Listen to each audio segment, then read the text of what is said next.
검찰은 하루에 8.9건을 처리를 하는데 공수처는 한 달에 6.5건을 처리를 하는 거죠. 높은 질, 사건의 질이라고 하지만은 3월 14일부터 시작해가지고 벌써 공남종결 한 건만 400건입니다. 이틀이면 다 처리해요. 그런데 무슨 사건의 질이 높다는 겁니까?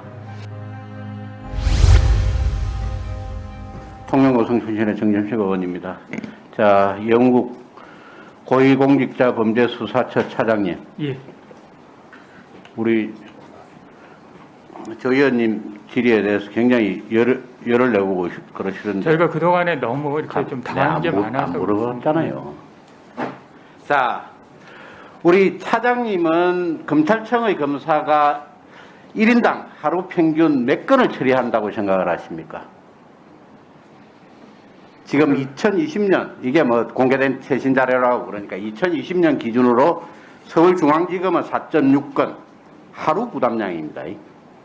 그리고 가장 많은 인천지검의 경우에는 8.9건을 처리를 합니다.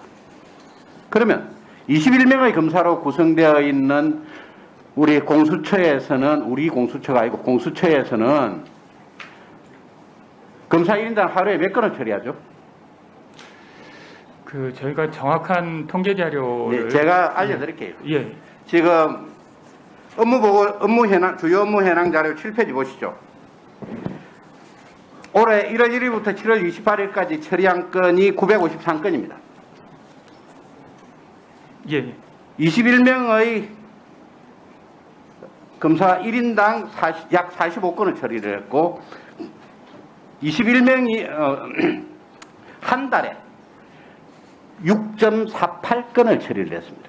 검찰은 하루에 8.9건을 처리를 하는데 공수처는 한 달에 6.5건을 처리를 하는 거죠. 왜 이렇습니까? 접수되는 사건의 질이 틀리다고 봅니다. 그래요. 검찰 특수부가 저희를 검찰 사장님, 특수부하고 한번 비교를 내가 질문을 해주셨으면 좋겠습니다. 예, 예.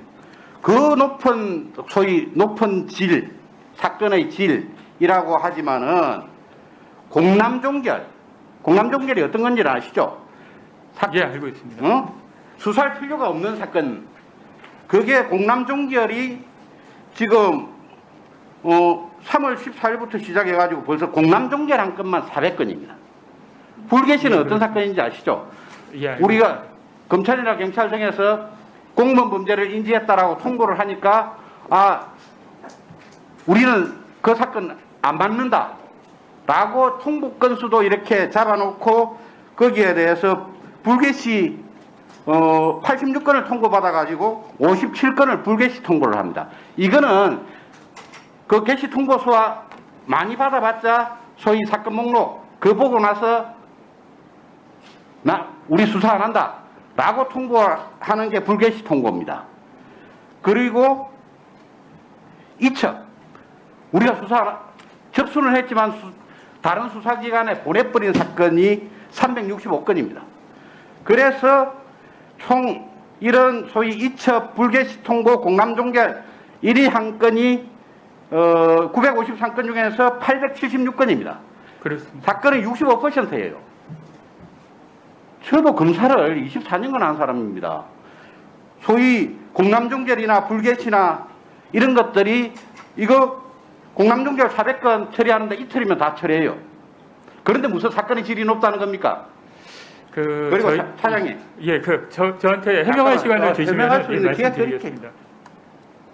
지금 올해 1월 1일부터 7월 28일까지 고위공무원 범죄를 인지했다라고 86건을 통보를 받아가지고 이걸 아까 이야기한 것처럼 57건을 불개시 통보를 했는데 물론 거의 나머지 대부분도 나중에 시간이 지나면 불개시 통보를 할 거라고 생각을 합니다.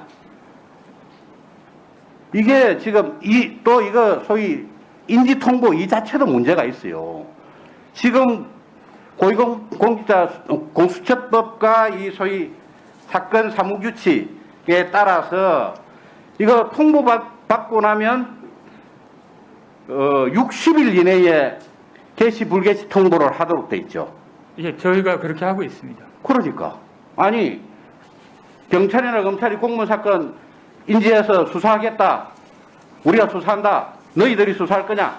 라고 해서 통보를 하면 60일 동안 검찰이나 경찰은 아무것도 하지 말고 가만히 있으라는 취지가 이 사건 사무규칙입니다. 그렇지 않습니다. 검찰로 하여금 아무런 수사도 못하게 하는 거죠. 예를 들어 않습니다. 그렇지 않다고 하면 그 사이에 수사를 계속 진행합니다. 지금도. 아니 그러니까 진행을 실컷 진행해 놓으면 60일 동안 수사 열심히 해 놓으면 60일 후에 그 우리가 사건 가져올게 우리한테 이첩해라 라고 통보하겠다는 취지로 만든 게 이 60일 규정 아닙니까? 그렇지 않습니다. 완전히 남의 사건을 가로치겠다라는 취지로 만든 게 60일이죠. 그렇게 해서 하게 증거가 산일, 그러니까 증거가 없어져 가는데 예. 60일 동안 공수처가 수사할 건지 검찰이 수사할 건지 경찰이 수사할 건지 결정도 되지 않은 상태에서 이런 식으로 사건이 방치되고 아니면 방치된 게 아니라면 뒤늦게서야 공수처가 갖고 와가지고 남이 하던 수사를 가로채겠다라는 취지가 이거 사건 사무규칙이죠. 1년 동안 이런 식으로 60일 동안이나 1년 동안 의원님이 말씀하신 바와 같은 처리는 한 건도 없었습니다. 그러니까 그러면 과연 이 우리 공수처법 24조 띄워보죠. 이 24조 과연 필요하냐? 라는 걸 제기를 하려고 제가 질의를 드렸습니다. 그렇기 때문에 사실상 아무런 수사를 하지 않는 공수처에다가 이런 막강한 권한, 다른 수사기관이 수사를 하고 있는 사건의 이첩을 요구할 수 있는 권한을 준 이 공수처가 제대로 된 이 공수처법이 제대로 된 법이냐 라는 것에 대해서 제가 의문을 가지고 있고, 우리 당의 결국은 국정과제 중 하나가 공수처의 소위 이첩 요구권 24조를 폐지하는 겁니다. 그리고 우리 차장님 발언 중에서 가장 유명한 발언이 뭔지 아시죠? 공수처 검사들은 아마추어다라는 발언입니다. 앞뒤 맥락을 끊고 그거는 악의적으로 그 편집한 겁니다. 그게 여기서 나타나잖아요. 겁니다, 그런 일은. 14페이지 업무 현황 보고 14페이지에도 나타나죠. 특수수사 경험이 부족하다는 것이 가장 큰 문제로 지적된다. 수사 능력이 없다는 것을 인정하는 거 아닙니까? 그게 소위 사장님을 지금 하나의 그거가 아니고 제가 좀 해명을 드려도 되겠습니까? 말씀하세요. 예. 우선 공수처에 접수되는 사건은 원칙적으로 장차관 이상 고위공직자 범죄에 해당하는 그런 굉장히 중요한 사건들입니다. 그래서 저희가 만약에 가령 한 달에 검사실 한 방에서 그런 사건들을 200건, 100건을 처리해 가지고 10건씩 기소한다. 그럼 우리나라 장차관들이 10명씩 다 한 방마다 기소된다는 건데 그거는 있을 수 없는 일이고요. 그 사건 자체가 질적으로 일반 검찰청에서 처리하는 거하고 다르다는 거를 말씀드리고, 저희가 할 수 있는 이제 총량은 그런 이제 검찰청 특수부나 이런 데서 하는 그런 좀 굉장히 난이도가 높은 그리고 품이 많이 가는 사건들, 그런 사건들을 1년에 제가 추단하기에는 많이 하면 한 5건 정도 할 수 있는 게 현실이 아닌가 하는 생각이 들고요. 24조 1항 이제 폐지를 말씀하시기 위해서 존경하는 또 선배시고 정정식 의원님께서 여러 가지 저희 쪽에 이제 질책을 해주셨는데요. 24조 1항에 의해서 저희가 이첩 요구권을 이제 행사한 것 자체가 여태까지 2번밖에 없었습니다. 그러니까 이거를 저희가 남용할 염려는 없는 거고요. 다만 22건 중에서도 저희가 남용이라고 생각할 수 있는 부분은 한 건도 없었다는 것을 먼저 말씀드리고, 24조 1항이 만들어진 거는 공수처법이 만들어질 당시 70% 이상의 국민들이 찬성을 했고, 또 국회에서 이 조항을 만드실 때는 기존 수사기관이 혹시 과잉 수사를 한다거나 축소 수사를 한다거나 불공정한 수사를 하는 경우 이첩 요청권을 이렇게 행사할 수 있는 가능성을 열어둔 겁니다. 그러면은 기존의 수사기관들이 그러한 불공정한 수사를 할 가능성이 부인할 수 없는 거고, 가능성을 부인할 수 없는 거고, 저희가 언제라도 이첩 요구권을 행사할 수 있는 가능성이 열려 있다면 기존의 수사기관들이 아마 수사를 하시면서 굉장히 조심을 하실 것입니다.